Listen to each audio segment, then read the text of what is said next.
les amis et bienvenue sur le CYP Talk, j'espère que vous allez bien.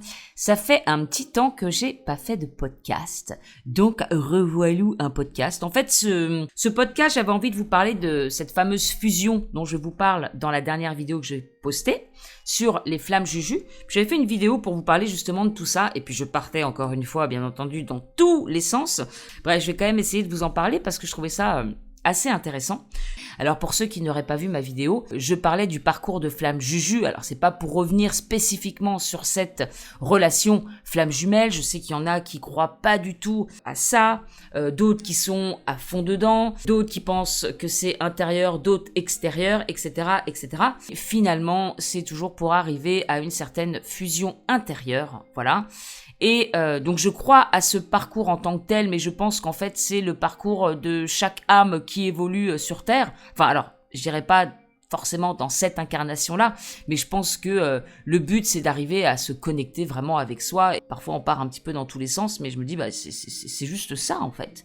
On rend les choses peut-être un peu trop compliquées avec tout plein de concepts dans tous les sens, alors qu'il s'agit uniquement de ça. Alors bien sûr, je vous parle de ma vérité, hein, je ne dis pas que c'est la vérité. Et donc je suis tombée sur pas mal de vidéos des flammes jumelles, alors ça m'énerve, je vous avouerai quand même que ça m'énerve, les gens qui parlent de ce concept en disant que ça n'existe pas, que c'est n'importe quoi, que c'est ceci. Moi je pense que ce sont des personnes qui n'ont jamais vécu ce genre d'expérience déjà. Puis voilà, tout le monde émet un avis, c'est chiant en fait ce sujet, parce qu'il y a tellement de connotations, on met tellement tout et n'importe quoi là-dedans, que ça veut plus rien dire. Je me suis également intéressée ces derniers temps, et plutôt j'y suis revenue au supramental.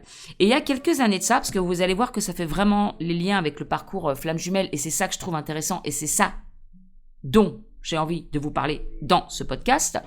Le supramental, je m'y suis intéressée il y a 3-4 ans de ça, 3 ans peut-être, je sais pas. C'était une personne qui avait commenté sur une de mes vidéos en disant « Cécile, tu devrais t'intéresser au supramental, je suis sûre que ça te parlera ». Et puis voilà, et donc elle m'avait donné une chaîne YouTube, je crois que c'était une chaîne YouTube d'ISO à l'époque, je crois que c'était ça. Et puis j'étais tombée aussi sur d'autres personnes que je retrouve aujourd'hui sur ce concept et qui m'avaient carrément parlé à l'époque. Mais vous savez, hein, depuis maintenant plusieurs années, je m'intéresse à des tas de choses, tout ce qui concerne la spiritualité. Hein. Il y a des choses qui ont résonné, d'autres beaucoup moins. Tout ce qui est trop abstrait, j'ai quand même un petit peu du mal. Enfin, il y a plein de concepts, voilà, qui résonnent pas forcément pour moi. Tandis que celui-ci, le supramental, le fait en fait de se connecter à son couple cosmique intérieur, me parlait. Et en fait, le fait de faire aussi confiance qu'à soi et qu'à son esprit en fait, son double à soi. On va le dire comme ça, même si la notion de double c'est encore autre chose pour eux. Donc voilà, je me dis j'explore un petit peu tous les sujets et je reviens au supramental. Et donc je trouve ça rigolo parfois de revenir à des choses dans lesquelles on a plongé quelques années auparavant, parce que je me dis bah voilà, c'est le moment de replonger là-dedans. Et donc, je vous en ai déjà parlé dans la vidéo, donc sur les flammes jumelles, de Sandra Vimon. Donc, j'ai suivi beaucoup de ses vidéos. Et je peux vous dire que ces vidéos, ce ne sont pas les miennes. Elles, c'est carrément des 2 heures, 3 heures, voire 4 heures de vidéos. Alors, je peux dire que j'ai intégré, du coup, tout ce qu'elle raconte. Puis, je suis retombée également sur des vidéos de Denis Jutras, je crois que c'est ça. Alors j'avais confondu un moment avec Patrick Juvet, mais ce n'est pas du tout la même chose. Et qui lui aussi parle de supramental. Et quand je suis retombée sur ses vidéos, je me suis dit mais oui, mais lui je l'avais regardé toutes ses vidéos donc il y a quelques années de ça, et il prend justement un tableau blanc où il fait plein de schémas, il gribouille de partout. À un moment je m'étais même fait la réflexion, non mais là tu gribouilles trop, ton schéma il veut plus rien dire. Et je me suis fait la même réflexion, et c'est là où je me suis dit mais oui, je me souviens que je l'avais déjà vu lui. Donc j'avais déjà pas mal regardé aussi de ses vidéos qui parlent de la même chose, de ces mêmes concepts, et que Kizo aussi, je me rappelle plus du tout de la chaîne de cette femme. Bon, elle, ça va être un petit peu plus perché, on va dire. Et en fait, qui rejoignent aussi, les discours de Bernard de Montréal, hein, qu'on connaît pour la plupart, je pense. En tout cas, ceux qui suivent le Lumineuse, elle en parle pas mal également. Et donc, je me suis remise un petit peu dans toutes ces vidéos-là. Et j'ai compris cette sensation de fusion intérieure. Donc ça n'exclut pas le parcours de flamme jumelle, pas du tout. Je pense, comme je le dis dans la vidéo, donc je vais pas forcément me répéter, mais que cette personne était là vraiment pour me faire vivre cette expérience de fusion avec lui dans un premier temps, pour que je l'intègre en moi dans un second temps. Et me voilà à partir dans le supramental, non pas encore, parce que j'ai oublié de vous dire quelque chose. Alors pour être tout à fait honnête, j'ai fait une petite mind map que je n'ai pas regardée depuis le début de ce podcast, mais là je commence à le regarder pour ne pas louper et pour pas sauter du coq à l'âne. Mais c'est ce que je viens de faire quand même, c'est pas grave. Et oui, et en fait, pour quand même terminer sur cette histoire de fusion, donc bien sûr quand j'ai ressenti cette fusion intérieure en moi la dernière fois, je ne pense pas que ce soit une finalité. Et quand je dis arriver au bout du parcours flamme juju, peut-être que je ferme un peu la boucle de ce processus pour savoir ce que ça fait de l'intégrer en soi. Voilà. Mais alors après, je dis pas que j'ai intégré ce truc-là maintenant au quotidien. Je pense que, ok, j'ai vu ce que ça faisait avec quelqu'un, putain, j'ai du mal à parler, hein. J'ai vu comment je pouvais l'intégrer en moi, j'ai pu capter comment on pouvait obtenir cette fusion. C'est vraiment le fait de vivre toutes ces énergies et d'être totalement aligné, ou d'être totalement franc avec soi-même et de dire en fait sa vérité pour fusionner en fait tout ce qu'on peut ressentir. C'est comme ça que je le vois. Et alors, petite parenthèse aussi sur ça, il y a une personne qui m'a fait un commentaire sous ma vidéo pour dire pour moi l'alignement, j'appelle pas ça fusion mais j'appelle ça alignement. Pour moi c'est pas la même chose. Après encore une fois ce n'est que selon moi. Pour moi l'alignement c'est être en cohérence entre ce qu'on pense, ce qu'on dit et ce qu'on fait. Vivre, essayer en tout cas de caler sa vie sur ses valeurs, sur encore une fois ce qu'on pense. Et là, je pense à l'époque où je travaillais à la Société Générale et que pour moi, travailler pour une banque, j'étais pas du tout alignée puisque ça allait à l'encontre en fait de mes valeurs de nourrir quelque part quelque chose que je ne cautionne pas. Bon, après, ça n'empêche pas que j'ai quand même une banque, hein.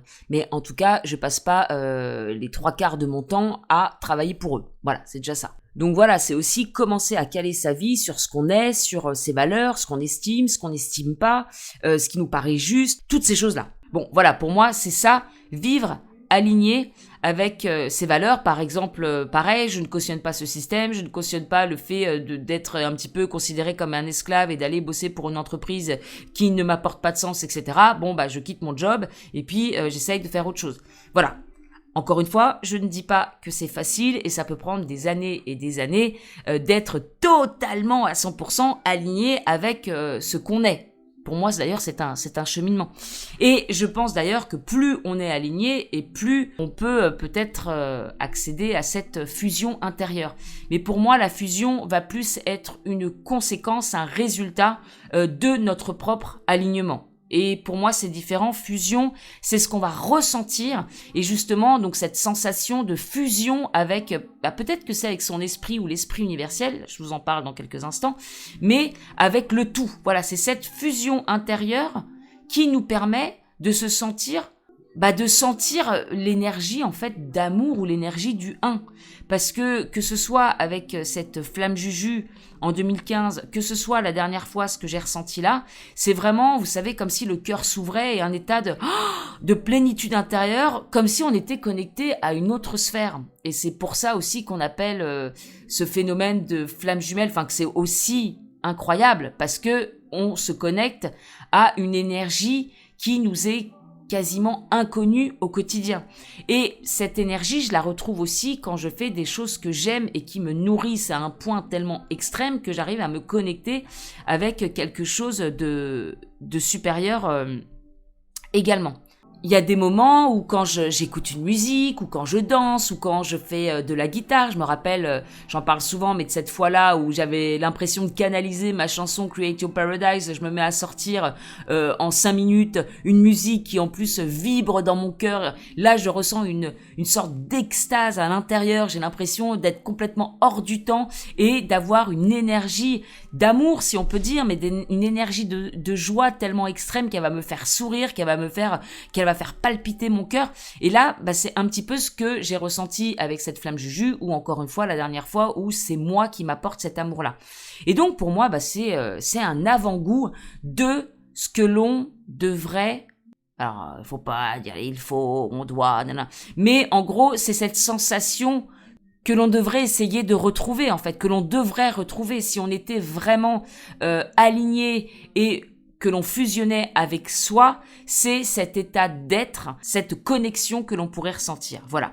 Et donc pour moi, c'était encore un avant-goût la dernière fois, mais le message, c'était tu peux te donner cette chose-là à toi-même en agissant de telle manière. Voilà. Et donc, en agissant comment ? Bah oui, parce que c'est ça qu'on a envie de savoir. Donc, comme dit Sandra Vimon, c'est en ne pas diffractant nos énergies. Donc, je vais reprendre un petit peu ces termes et je vais surtout reprendre un petit peu ce concept de supramental. Alors déjà, il faut savoir que Denise Jutras, parce que je me suis dit, Sandra Vimon, elle est bien gentille avec tous ces concepts, mais d'où elle sort tout ça ? Mais en tout cas, Denis Jutras, lui, il a eu un long coma où il a pu voir tout ça, finalement, eh bien, dans les énergies. Après, vous savez, j'ai regardé énormément d'expériences de mort imminente, c'est pas forcément le discours de tout le monde non plus. Après, peut-être faut-il être un minimum éveillé pour percevoir ces choses-là, puisque je pense que quand on est dans le coma ou même à notre mort, eh bien, on meurt ou on tombe dans le coma avec l'état de conscience actuel dans lequel on est. Donc, si on n'a pas une conscience supra-ouverte, effectivement, on n'a peut-être pas tendance à capter eh bien, les mêmes choses, tout simplement. Et ça me fait penser que dans les expériences de mort imminente, eux, ils nous parlent de tunnels, de guides qui nous accueillent, de cette sensation d'amour inconditionnel, etc. Tandis que les autres personnes qui font ce genre d'expérience, donc coma ou EMI, pour eux, ce sont des pièges. Hein. Voilà, vous avez peut-être déjà entendu parler du tunnel qu'il ne faudrait pas suivre. Alors, je me dis, putain, déjà que c'est difficile de s'y retrouver sur le plan terrestre, mais alors même quand on meurt, on peut potentiellement se faire avoir par les énergies involutives, etc. Mais soi-disant, il y aurait 3 stades à passer où on essaye de nous remettre toujours dans cette boucle d'incarnation pour revivre des expériences, alors que si vraiment on fusionnait à l'intérieur entre l'ego, l'esprit et qu'on crée notre double cosmique, j'y viens bientôt, eh bien on pourrait se libérer de cette matrice-là dans laquelle on se réincarne constamment. Bon, moi, je ne fais que répéter, je n'ai pas vécu toutes ces choses-là. Donc, encore une fois, où est la vérité ? Je n'en sais absolument rien. Mais en tout cas, voilà, que ce soit Bernard de Montréal, que ce soit Denis Jutras, ou Sandra Vimon, ou encore Iso, mais je me souviens plus exactement du nom de la personne, je me souviens juste de ça. Ça fait longtemps que je suis pas retournée sur ces vidéos à elle. Voilà, ils abordent tous le même concept, et globalement, ça résonne pour moi, donc je m'y intéresse. Voilà tout. Donc en gros, il y aurait la source qui se trouve tout en haut, avec le principe masculin et féminin, yin et yang. Et d'ailleurs, elle dit un truc très intéressant sur le fait que le glyphe en fait de la source, c'est un rond noir avec un point blanc. Et en fait, quand on descend d'une strate, on va dire ça comme ça, eh bien on a la conscience du soleil, la conscience du 1. Et le glyphe en astrologie du soleil, eh bien c'est un rond blanc avec un point noir. Donc le principe inverse. Donc là, on aurait eh bien l'esprit universel, donc on va dire la strate, j'appelle ça comme ça, du supramental, où on retrouve eh bien l'arc-en-ciel, une palette de toutes les couleurs qui symbolise l'amour. Donc là, on serait vraiment dans cet amour inconditionnel, le 1, etc. Et en fait, quand on s'incarne, on va passer de la source au plan incarné et on passe par ces différentes strates. Donc la première, c'est l'amour, comme je viens de vous le dire. Et ensuite, on vit une première déchirure. C'est là où on commence à perdre de l'énergie et on va perdre donc cette énergie d'amour. Et ce qui fait qu'en perdant cette énergie d'amour, eh bien, on va se retrouver avec cette sensation de rejet, d'abandon, de se sentir un peu plus seul. C'est la perte du principe de l'amour. Donc voilà, on va vivre cette déchirure-là. Et on va arriver dans la strate. Et ça, je pense, pour ceux qui sont pas encore abonnés à ma chaîne pas Create Your Paradise, mais les fous d'astro. Les fous d'astro va un petit peu évoluer pour parler aussi de tous ces concepts sans forcément aborder l'astrologie. Mais j'aimerais bien mettre ça en animation pour un petit peu plus le capter, le comprendre de manière visuelle en fait. Et donc, en dessous l'esprit universel, ou encore l'amour, ou encore cette strate qu'on appelle le supramental, on descend au niveau de l'esprit, où on a déjà subi, on va dire ça comme ça, une déchirure. Et là, on arrive dans la lumière blanche. Donc, on a perdu le côté arc-en-ciel. On arrive dans la phase de l'esprit et donc du principe de l'intelligence. Et on va encore descendre d'une strate où on va finalement se retrouver dans le plan astral, le plan de l'individualité ou encore de l'ego. Je récapitule, de la source à l'énergie. Alors la source et l'énergie d'amour, pour moi c'est un peu la même chose. On va dire qu'on passe du plan de l'amour, on perd le principe de l'amour, on arrive au principe de l'intelligence ou encore de l'esprit. On va encore vivre en fait une déchirure, perdre le principe de l'intelligence et de l'esprit. Donc là où on va carrément oublier le principe de l'intelligence et savoir se poser des questions, quel est le sens de la vie, d'où on vient, etc. On va perdre complètement la mémoire et on va se retrouver dans un monde où non seulement on a perdu cette énergie d'amour, donc dans lequel on se sent seul, abandonné, et puis cette perte aussi de sens où il y en a qui de toute façon ne se poseront jamais les questions d'où on vient, ce qu'on fait. Non, ils sont là sur Terre, on leur a dit de faire ceci, et puis on suit son quotidien, et voilà.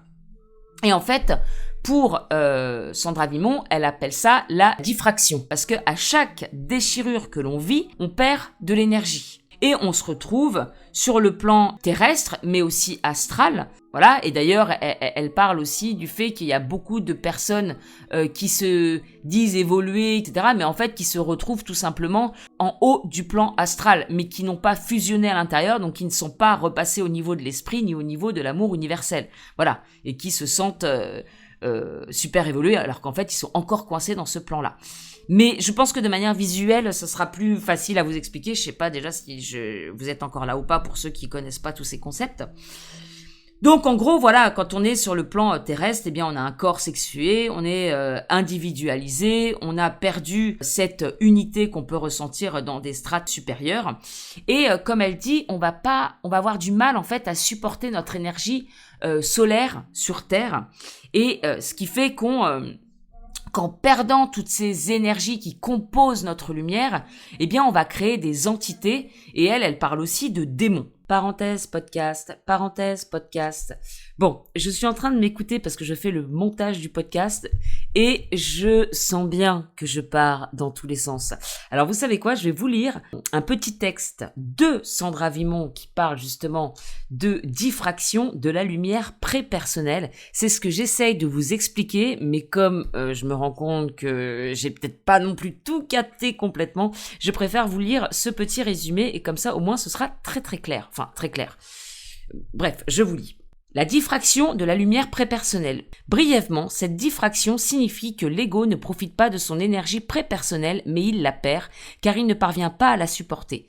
Cette diffraction se caractérise par l'établissement d'une polarité prenant siège dans la personnalité de l'ego non abouti, d'où sa perte identitaire, diffraction de l'énergie surmentale, ou sa haine contre l'autre, diffraction de l'énergie supramentale. Du côté des forces descendantes, il y a donc maintenant davantage de nourriture qui est disponible, l'énergie diffractée, et donc plus d'entités pour venir pénétrer les failles des égos. La puissance des forces descendantes est en croissance exponentielle, on le voit bien. Cela étant dit, ceux qui sont aptes à intégrer leur lumière plutôt que de la diffracter vivront une transformation très rapide. La période actuelle est extrêmement propice pour ce faire. L'ouverture actuelle profitera à ceux qui savent utiliser les événements pour grandir en conscience, pour dépolariser leur conscience. Au plaisir! Fin de la parenthèse. Alors je pense à toutes ces petites voix dans la tête qui disent « je suis pas capable là. Là, je me sens pas à la hauteur. » Je l'ai trop écouté, Sandra Vimont. J'aime bien aussi l'expression « là, ça fait pas mon affaire. Là, j'ai pas envie de l'écouter, là. Ça, c'est pas ce que j'ai envie d'entendre. » Et voilà. Et toutes ces pensées que l'on a à contrôler. Et là, ça fait complètement écho avec cet exercice que j'ai fait en rentrant d'Inde. Moi, j'étais souvent en dépression. Vous le savez, pour ceux qui me suivent depuis un certain temps, j'ai fait des très, très, très grosses dépressions.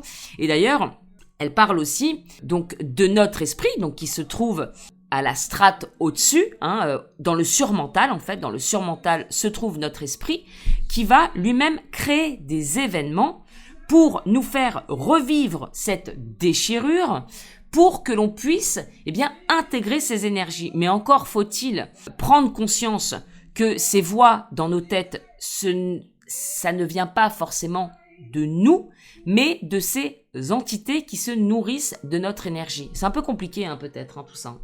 Alors moi, je vous avouerai que j'ai tellement bouffé de vidéos, je me suis fait des schémas, des mind maps, etc. pour comprendre le concept, que c'est un petit peu plus clair. Mais en gros, voilà, donc ce qui va être important, alors elle appelle ça un rapport de force avec notre esprit, mais je me rends compte que c'est exactement ce que j'ai appliqué donc à ma dernière dépression pour essayer de changer cet état d'esprit, eh bien, de lutter contre mes pensées. Donc, c'est-à-dire déjà prendre conscience de toutes ces pensées, vraiment faire attention. Ah, là, j'ai une pensée négative. J'ai une pensée qui fait pas mon affaire, comme elle dirait. Ça me va pas. Donc, je la reprogramme. Pour moi, j'appelle ça de la reprogrammation, de pensée. Mais effectivement, ça peut être aussi considéré comme un rapport de force avec son esprit pour dire non, ça, je suis pas d'accord. Non, ça, j'en veux pas. Non, je ne suis pas nul. Non, ça, c'est pas ceci, c'est pas cela. Voilà. Et on va rentrer dans ce rapport de force. Donc, c'est exactement ce que j'ai fait. Et qui ont fait que j'ai pu sortir de ma dépression. Mais on pourrait le voir comme le fait d'avoir bataillé contre ces entités ou encore contre ces démons qui viennent de ma propre déchirure. Ok ? Bon. Donc l'esprit va créer soit des dépressions, donc finalement on va dire que c'est un petit peu le moins pire pour essayer de prendre conscience de sa déchirure et de réintégrer sa lumière, mais on pourrait le vivre aussi via des accidents, via des maladies. Alors comme dit Denis Jutras à un moment dans une vidéo, il dit mais en fait la maladie c'est vraiment un cadeau. Et même tout peut être vu comme un cadeau. Alors ça je sais qu'il y a des gens qui vont pas être d'accord avec ça, surtout quand on n'est pas dans cette conscience-là, mais c'était une nana que j'avais vue... J'avais vu pas mal de vidéos d'elle, une américaine, qui avait perdu son fils, qui s'était suicidé carrément. Donc très dur, 23 ans, je crois, un truc comme ça. Donc vous imaginez l'état de la mère. Et puis qui avait, qui, grâce, entre guillemets, à ce suicide, s'était connecté à des choses plus spirituelles, qui avait essayé de reconnecter avec son fils, qui s'était mise à s'intéresser à tout ce qui se trouvait au-delà de la mort, etc. Et puis en fait, elle avait réussi à communiquer avec lui, et elle avait fait aussi d'hypnose quantique, c'est ça, elle avait fait une session d'hypnose quantique avec Alison Co, que je suivais beaucoup à l'époque, que je suis toujours, mais elle poste plus grand-chose. Et en fait, le message qu'il lui avait transmis, c'était que finalement, c'était un cadeau au point de vue de l'âme ou de son propre esprit pour qu'elle puisse évoluer elle-même au niveau de son âme, de se connecter à des choses plus spirituelles. Et donc voilà, et qu'en fait, il lui avait fait ce cadeau pour qu'elle puisse revivre sa propre déchirure et pouvoir intégrer sa propre lumière. Et effectivement, voilà, elle communiquait finalement avec son fils, elle s'était mise à la peinture, elle avait complètement changé de vie. Et d'ailleurs, je connais, enfin de loin, c'est plutôt ma mère qui connaît, une collègue qui avait perdu son fils aussi, qui s'était pendu. Alors qu'il s'était pendu à cause du jeu du foulard. Donc c'est même pas qu'il avait voulu se pendre, c'est qu'il avait joué et qui s'était pendu avec ce super jeu, n'est-ce pas ? Et donc l'horreur, bien entendu, pour elle. Et ma mère avait revu sa collègue quelques années plus tard et elle l'avait trouvée mais complètement transformée, beaucoup plus heureuse de l'époque d'avant où elle était avec son fils en bonne santé, mais elle était dans une vie un petit peu plus austère. Et en fait, elle avait du coup accepté, bien entendu, la mort de son fils. Elle l'avait vu comme quelque chose qu'elle devait vivre. Voilà, c'est toujours pareil, quand on se situe au niveau de l'âme, on a un autre point de vue et c'est toujours plus facile de vivre aussi l'événement en se disant que c'est quelque chose peut-être par laquelle on doit passer pour évoluer. Mais bien sûr, si on reste dans le côté terrestre, c'est horrible, c'est tragique et on peut ne jamais s'en remettre. Donc voilà, donc on peut vivre des dépressions, des accidents, des maladies, même des pertes extrêmement tragiques pour justement vivre cette déchirure et réintégrer sa lumière. Et on voit que chez certaines personnes, c'est effectivement ce qui se passe. Moi, par exemple, au niveau des dépressions, j'en pouvais tellement plus que j'ai commencé un rapport de force, effectivement, avec mon esprit. Et puis, j'ai commencé à partir dans une autre direction. Et cette flamme Juju m'a fait revivre une autre déchirure pour que je puisse intégrer mes propres énergies. Et en fait, c'est là où c'est super intéressant, ce parcours de flamme jumelle, parce que du coup, j'y reviens. On parle dans ce concept de vivre une séparation, donc revivre la séparation originelle. Donc soi-disant, dans l'histoire des flammes jumelles, on a deux âmes, un pôle yin, un pôle yang, mais exactement comme ce que je vous dis là par rapport à la source où on est complet dans nos énergies, féminines et masculines. Et ensuite, on commence à perdre notre unité. C'est là où j'ai un petit peu plus de mal. Je suis pas encore très au fait de ces concepts de d'âme, de conscience, où est-ce que se situe tout ça. Donc, je vais me renseigner. Mais selon Sandra Vimon, l'âme serait le pôle féminin et la conscience serait le pôle masculin. Bon, Ça, c'est encore un petit peu abstrait pour moi. D'ailleurs, si vous avez des infos à ce niveau-là, n'hésitez pas à me dire ce que vous en pensez. Hein. Mais en tout cas, voilà, dans l'histoire, dans le parcours des flammes jumelles, on revit en fait cette symbiose avec notre polarité. Donc on dit que l'autre, eh bien, c'est notre complément, c'est notre autre partie d'âme. Alors dans ce cas-là, on pourrait plutôt dire c'est notre conscience. L'autre, ça va être notre conscience et l'autre, c'est son partie d'âme. Bon, je sais pas trop comment ça se goupille tout ça, mais on revit ça. Effectivement, il y a une séparation qui se crée. On vit notre déchirure et puis après, dans l'espoir de revoir ce bel étalon, eh bien, on va se mettre en chemin vers nous-mêmes. En tout cas, moi, c'est comme ça vraiment que ça s'est passé. Il m'a vu, voilà, je vais pas refaire toute l'histoire, mais c'est dans ses yeux que j'ai vu que j'ai vu ma valeur, en fait, ma propre valeur. Il m'a montré ça. Et comme j'ai pu intégrer ça en moi, le temps en tout cas d'être avec lui, eh bien j'ai commencé à le matérialiser dans la matière. Quand il m'a dit t'es amazing, tu sais faire ceci, tu sais faire cela, tu devrais faire ça, voilà, il a vu toutes mes qualités et je me suis dit attends, si lui il voit ça en moi, eh ben je vais essayer justement d'exploiter tout ce qu'il voit en moi. Et puis il y a tellement ces yeux d'amour là quand il me regarde que effectivement je vais je sais pas si c'est je vais lui montrer ce que je suis capable de faire, mais en tout cas, je vais incarner ma puissance, rien que pour lui, quoi. Et puis, au fur et à mesure du cheminement, la personne, il y a de moins en moins de nouvelles, hein. Et puis, les plus là étaient bien obligés de faire avec. Donc, soit tu te morfonds et t'as pas compris le concept de la déchirure, qu'en fait, la personne t'a mise sur ton chemin pour aller récupérer ta propre lumière, soit justement, tu te mets en chemin pour incarner cette lumière-là. Et moi, c'est exactement ce que j'ai fait inconsciemment, hein, parce que je l'ai fait pour lui, à la base, pas pour moi. Moi, c'est lui que je voulais retrouver. Et puis, on se rend compte au fur et à mesure du chemin que c'est pour soi. Jusqu'à ce que j'arrive au bout du cheminement. Alors, pour moi, je suis pas du tout au bout du cheminement. Je suis pas encore un être totalement fusionné. Hein. Je ne sais pas si j'y arriverai un jour.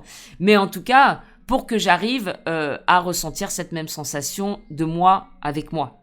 Et de comprendre que c'est quand je vis totalement mes énergies, quand je ne suis plus dans la déchirure, c'est-à-dire quand je ne suis plus dans cette sensation d'abandon, de rejet que j'aurais pu revivre avec cette autre personne, que j'intègre en fait, voilà, je vais le dire comme ça, que j'intègre ma contrepartie cosmique. Et donc, je finis ce podcast là-dessus parce que ça commence à être un peu long et peut-être un petit peu embrouillé aussi. Mais en gros, on a l'ego. Donc on revient à la première strate, l'ego. Quand on va commencer à ne plus diffracter, donc faire ces rapports de force avec ces pensées qui nous font croire qu'on est seul, qu'on n'est pas assez, qu'on est ceci, cela, qu'on commence vraiment à s'aligner avec ces énergies, et c'est là où il faut voir aussi la place de l'astrologie, mais j'en ferai sûrement un autre podcast, et pour moi je suis toujours en train de chercher où est-ce qu'on met l'astrologie là-dedans. Bref. Mais quand on fusionne avec ce qu'on est, avec ces énergies, on peut se connecter donc à l'esprit, donc se connecter à quelque chose de plus haut. Et c'est ce qui va créer un nouveau corps éthérique. Là aussi, j'ai encore pas tout à fait assimilé le concept, mais en gros qu'on va créer notre double. Voilà. On fusionne, on passe au niveau de l'esprit. Et ça, le Lumineuse en parlait il y a pas longtemps dans un post que je vous ai lu d'ailleurs dans la vidéo précédente sur la flamme jumelle. C'est la fusion de l'esprit et de l'ego. Ça, c'est le premier job. Une fois qu'on a cette fusion, eh bien, le niveau supérieur, on peut prendre ça un petit peu comme un jeu vidéo, c'est d'aller vers l'esprit universel, donc vers cette énergie d'amour. Et c'est là où on va créer le couple cosmique. Et c'est ce qu'on peut appeler la flamme jumelle ou la contrepartie cosmique. Et ce que je pense, et ce sont juste mes pensées par rapport à ma propre expérience toujours, que ce que j'ai ressenti la dernière fois, ou avec la flamme Juju, ou quand je suis dans une totale extase lors d'activités que j'aime plus que tout, quand je me sens totalement alignée avec ce que je fais, eh bien je pense que c'est ça. C'est un avant-goût en fait, on me fait vivre un avant-goût de ce qu'est le couple cosmique. Et ça fait carrément écho avec l'expérience flamme jumelle. Alors, pour moi c'est très clair dans ma tête, maintenant j'ai toujours plus de mal à vous le partager, à l'expliquer, mais en fait c'est ça. Le but, c'est d'arriver à fusionner avec son esprit universel, donc l'énergie du 1, d'arriver à cette strate de supramental, et je pense que l'on vit des avant-goûts. Et déjà, encore faut-il le vivre, parce que je pense que, voilà, c'est pas tous les 4 matins non plus, c'est pas tout le monde non plus, j'imagine. Parce que c'est encore une fois une sensation où on déconnecte un peu de la sphère terrestre. Hein. Pour moi, c'est vraiment ça. Et c'est comme si aujourd'hui, alors bien sûr, je ne le vis pas encore au quotidien, malheureusement, mais j'ai eu 2-3 avant-goûts de l'objectif, en fait, de l'objectif de cette incarnation. Alors, moi, je le vois comme ça, en tout cas pour mon incarnation. Je sens bien que mon esprit crée tout dans ma vie, crée les événements nécessaires à cette fusion intérieure. Et je trouve ça ouf de vivre une expérience de flamme jumelle, tout en comprenant que l'objectif, c'est d'effectivement de vivre ce couple cosmique avec soi, avant tout. Et c'est ça, la plus belle évolution qu'on puisse avoir. Et ce couple cosmique, eh bien, c'est finalement retrouver ce qui a été perdu, retrouver toutes les énergies qui ont diffracté lors de nos passages de strate en strate jusqu'à s'incarner dans la sphère terrestre. Et allez, je finis là-dessus, mais c'est comme ça aussi, soi-disant, bien entendu je ne l'ai pas vécu, que l'on peut échapper à cette boucle d'incarnation dans laquelle on serait enfermé. Alors je ne sais pas si tout le monde en a entendu parler, je pense que vous êtes quand même beaucoup, mais peut-être pas tous, je ne sais pas, mais qu'on serait bien sûr piégé dans une boucle d'incarnation. Et je reviens à ce que j'ai dit au départ, quand on meurt, on serait attiré par cette énergie, mais qui finalement ne serait qu'illusion, cette énergie d'amour inconditionnel qui ne l'est pas, qu'on serait attiré, soi-disant, par des archontes, des entités involutives, pour nous faire croire à tout ça. De toute façon, l'illusion, j'ai l'impression qu'elle est partout, à tous les niveaux, dans toutes les strates, pour nous recoincer dans cette bulle. Là où pour moi ça fait pas trop de sens, c'est est-ce que c'est vraiment un piège, ou est-ce que justement on se réincarne jusqu'à arriver à une incarnation qui nous fait arriver à cette fusion pour enfin passer au niveau supérieur. Donc en fait, le but en mourant, ce serait de mourir dans l'état de conscience dans lequel on est. Et donc si on est fusionné, si on a fait le job de ne plus diffracter et d'être totalement uni à l'intérieur avec toutes ces énergies, si on a pu réunir la lumière du soleil ou même la lumière, toutes les couleurs de l'arc-en-ciel, je ne sais pas, on pourrait directement retourner à la source. Voilà, retourner à la source plutôt que de revivre ces incarnations terrestres. Suis-je claire? Je ne sais pas. Et puis vous voyez, là j'ai 3 pages de notes alors que j'ai pas regardé parce qu'en fait moi j'ai vraiment du mal à... soit je suis dans le flow, soit je suis dans mes notes. Mais je regarde si j'ai oublié de vous parler de certaines choses.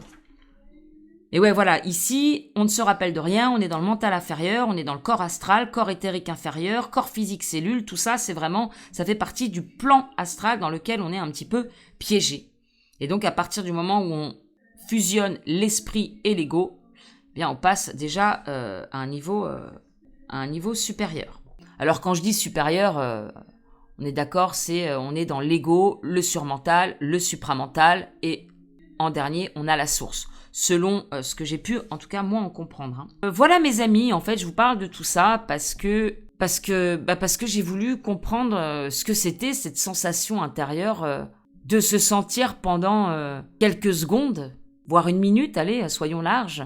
Ce corps de lumière, ouais, je pense vraiment que ces petites expériences que j'ai faites sur 10 ans, là, et vous savez ce que je me dis aussi, c'est que quand j'ai ressenti cette même sensation quand j'ai joué la chanson Create Your Paradise, je trouve ça quand même dingue.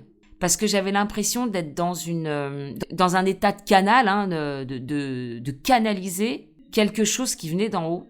Et même ce que je suis en train de me dire, c'est est-ce qu'à ce moment-là, j'étais pas en connexion avec mon esprit supérieur, mon esprit universel qui, vu que le temps n'existe pas, l'espace n'existe pas, est-ce que c'est pas moi, alors là je vais loin, mais est-ce que c'est pas un double dans une autre vie, dans le futur, qui me transmettait, cette musique qui sera par la suite le nom de mon projet, parce qu'à cette époque-là, j'ai jamais fait cette chanson pour le projet, mon projet n'existait pas. Et toute la chanson parle, quand on écoute les paroles, c'est exactement ce que j'essaye de transmettre avec Create Your Paradise. Et ce qui est ouf, c'est que 2 mois plus tard, je commence à ouvrir mon projet et je demande, mais qu'est-ce que je peux choisir? J'avais comme nom Booste-toi, Vis tes rêves, je savais pas comment le nommer. Je demande au guide, mais est-ce que je demande au guide ou est-ce que je me demande à moi-même, mon propre guide, quel pourrait être le nom de ce projet? et je rêve 2 fois de suite, je fais des rêves deux fois de suite avec CYP, un rond avec CYP dedans. Et je me dis, mais qu'est-ce que c'est que ça, CYP? Et à un moment, je me dis, mais c'est pas la compo que j'ai faite il y a quelques semaines, là? Mais c'est Create Your Paradise, mais carrément, Create Your Paradise. Et est-ce que j'ai pas aussi ressenti cette énergie de fusion incroyable parce que j'étais en contact avec mon esprit supérieur? Et donc, j'étais dans un moment de fusion intérieure. Bon, allez, j'arrête parce que là, j'en ai beaucoup dit, j'ai beaucoup parlé, et puis c'est des concepts qui sont peut-être pas évidents à transmettre. Je vous dis, je pense vraiment que je ferai tout ça de manière ludique, imagée, en dessin animé, avec ma petite animation Stellades. Je ne sais pas comment je peux matérialiser tout ça. J'ai aussi un peu envie de fusionner mes projets et puis de rendre les fous d'astro, de le mixer un petit peu avec Create Your Paradise, parce que l'astrologie mène aussi à s'aligner en fait avec ces énergies et pourquoi pas s'en libérer pour carrément fusionner par la suite. Mais il y a aussi plein d'autres concepts comme ça à comprendre ou qui sont en tout cas intéressants à connaître. Et donc j'aimerais bien aussi mettre tout ça sur les fous d'astro. Donc je pense que les fous d'astro va être mixé avec Create Your Paradise ou deviendra une sous-partie de Create Your Paradise. Bon voilà mes amis, j'espère que je ne vous ai pas trop perdu. Je vous retrouve très bientôt pour une vidéo ou un nouveau podcast. Je vous fais des très gros bisous. À très bientôt. Au revoir.